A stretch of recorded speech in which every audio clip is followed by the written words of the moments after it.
with HUS versus TTP. This is a difficult topic for some students to understand and master. I think there's always a technique and a way to do things, so we're going to break it down very simply within the next 4 to 5 minutes, and we're going to try to get you guys as many points as you can on USMLE Step 1 and 2. Make sure you like and subscribe the channel below. Okay, so when you look at HUS and TTP, we're looking at one thing, okay? One mnemonic you always want to keep in mind is FAT, oh, that's a big T, RN, okay? Each one of these means something. Here we're talking about is fever. This is anemia. This is thrombocytopenia, so decrease in platelets. This is renal failure or renal function being decreased due to something. And then finally, we're looking at neurological symptoms. Okay? Now, what's going on? When we look at TTP, we are looking at all 5 of these symptoms being present, all right? Especially make sure you guys pay attention to the neurological and the fever. And when you look at HUS, we're looking at anemia, thrombocytopenia, and renal failure being present. Let's begin with HUS first. HUS, simply, one of the things you always want to keep in mind is that it is E. coli. Okay, it's mediated by E. coli, and it's 015787. 015787. Well, that doesn't look like a 7 at all, but whatever. So 81587, okay, it's going to be in kids. It's going to be a kid who ate a burger. All right, why do you eat a burger? Who knows? He wanted to get some E. coli.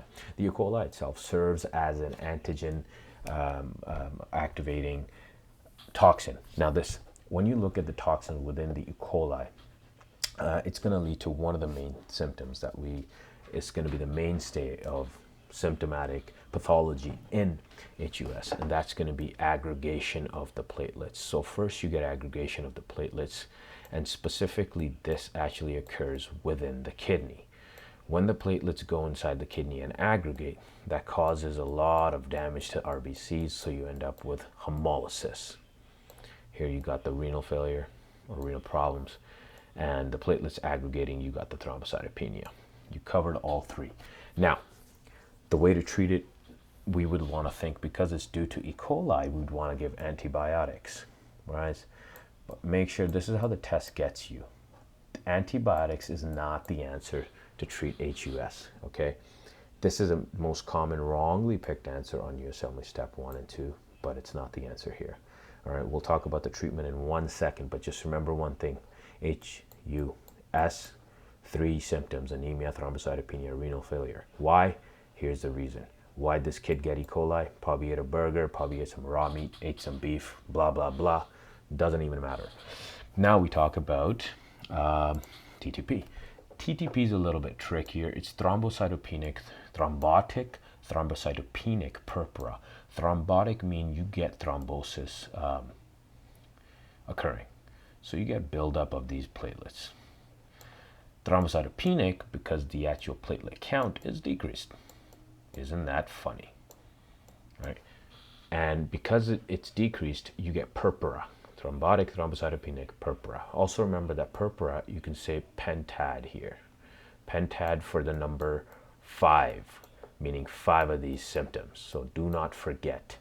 All right. Usually they want you guys to confuse HUS with TTP. So what they do is you'll see an overlap of symptoms, which obviously occurs. Remember the mnemonic FAT RN, and we'll go from there. Why does this even occur? Why do you even get a drop in platelet count causing the pentad and causing the thrombocytopenia? One thing I want you to remember is, remember this enzyme ADAMTS13 from step 1? Well, it's back. It's back to ruin your life. TS13. It's back to ruin your life, but let's ruin its life. ADAMTS13 is decreased. Because ADAMTS13 is decreased, what happens? ADAMTS13 is known as metalloproteinase, guys. It's going to help break down a lot of the von Willebrand factor multimers. So you get one Willebrand factor here, one VWF here, one Willebrand factor here. This is a multimer. Multimer meaning more than 1. When they clump up, they aggregate a lot of platelets. When you aggregate a lot of platelets, they build up a clot. When they start clotting up, they go build up in the kidney. When the kidney gets damaged, it causes anemia. It can build up in the brain and causes neurological symptoms. And now you have a fever too. Haha, you got TTP. Now, how do you want to treat this? Okay, so when we talk about treatment for HUS and TTP, one of the things you have to remember is that P, plasmapheresis, or plasma exchange, or getting rid of whatever's causing the problem. So when we look at the issues here, basically what we want to do with plasma exchange is get rid of the toxin that's actually causing the issue here. Okay? In terms of TTP, there are actual antibodies here that are, you have antibodies against ADAMTS13. So when you have these antibodies in the blood against ADAMTS13, that's what causes the levels of ADAMTS13 to be decreased anyways. So we want these out of here, and plasmapheresis helps us with that. Another treatment that's being looked into is ADAMTS13 itself, the metalloproteinase. They actually give the metalloproteinase and see what happens from there. Again, not well studied, so we're not going to comment too much on that, and I don't think you'll be tested on that anyways. When you have antibodies against ADAMTS13, you got to remember that the issue here is two different pathological issues presenting with similar symptoms.